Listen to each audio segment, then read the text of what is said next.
उत्तर प्रदेश में अगले साल की शुरुआत में चुनाव होने वाले हैं। ऐसे में सभी राजनीतिक दलों ने अपना चुनाव प्रचार तेज कर दिया है।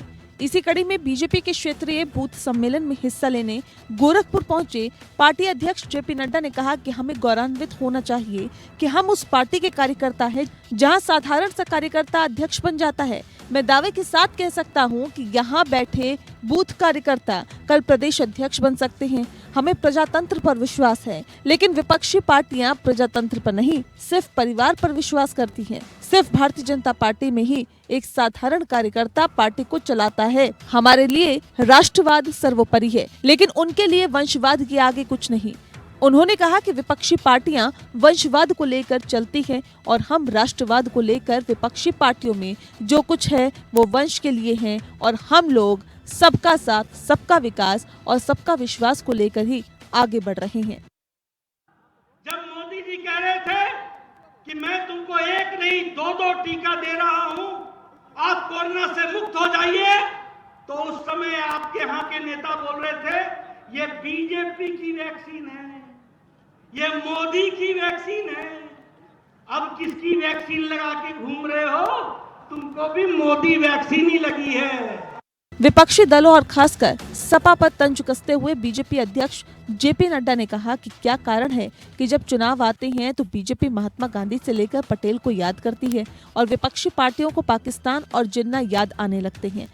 उन्होंने कहा कि जब प्रधानमंत्री नरेंद्र मोदी सबसे कोरोना की वैक्सीन लगवाने का अनुरोध कर रहे थे तो कुछ लोग कह रहे थे कि ये मोदी जी की वैक्सीन है, ये बीजेपी की वैक्सीन है। अब किसकी वैक्सीन लगवा कर घूम रहे हैं? मोदी जी की वैक्सीन लगवानी पड़ी है। कुछ दिनों बाद लाल टोपी भी केसरिया होने वाली है। बहुत लोग किसान नेता बनते हैं, लेकिन अगर किसी ने किसानों के लिए कुछ किया है तो वो मोदी ने किया है। 2014 से पहले 20,000 करोड़ का बजट होता था, लेकिन प्रधानमंत्री नरेंद्र मोदी के नेतृत्व में आज एग्रीकल्चर का बजट 1,23 करोड़ का है। इससे पहले क्षेत्रीय बुद्ध सम्मेलन को मुख्यमंत्री योगी आदित्यनाथ ने संबोधित किया। उन्होंने कहा कि देश की आजादी के आंदोलन के दौरान 1857 में शहीद बंधु सिंह ने अपनी शहादत इसी धरती पर दी थी, लेकिन क्रांतिकारियों ने समय समय पर इस अभियान को आगे बढ़ाया। यही वो धरती है जहां पंडित राम प्रसाद बिस्मिल ने भारत की स्वाधीनता के लिए अपनी शहादत दी थी, अपना बलिदान दिया था। अपनी सरकार की पीठ थपथपाते हुए सीएम योगी आदित्यनाथ ने कहा कि यहाँ एक एक करके सभी समस्याओं का समाधान हो रहा है। ये वही प्रदेश है जहाँ माफिया और दंगाइयों का वर्चस्व रहता था, लेकिन गुंडे आज गुंडाई भूल गए हैं। माफिया प्रदेश छोड़ गए हैं। उन्हें मालूम है कि अगर अराजकता की तो वसूली भी होगी।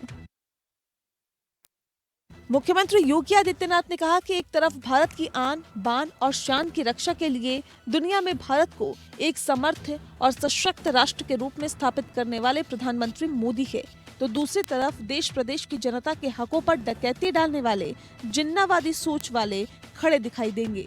आपको बता दें कि कुछ दिन पहले हरदोई में एक जनसभा के दौरान पूर्व मुख्यमंत्री अखिलेश यादव ने महात्मा गांधी और सरदार पटेल के साथ मोहम्मद अली जिन्ना का नाम भी लिया था, जिसके बाद लगातार बीजेपी सपा अध्यक्ष पर जुबानी हमले कर रही है। Bureau report.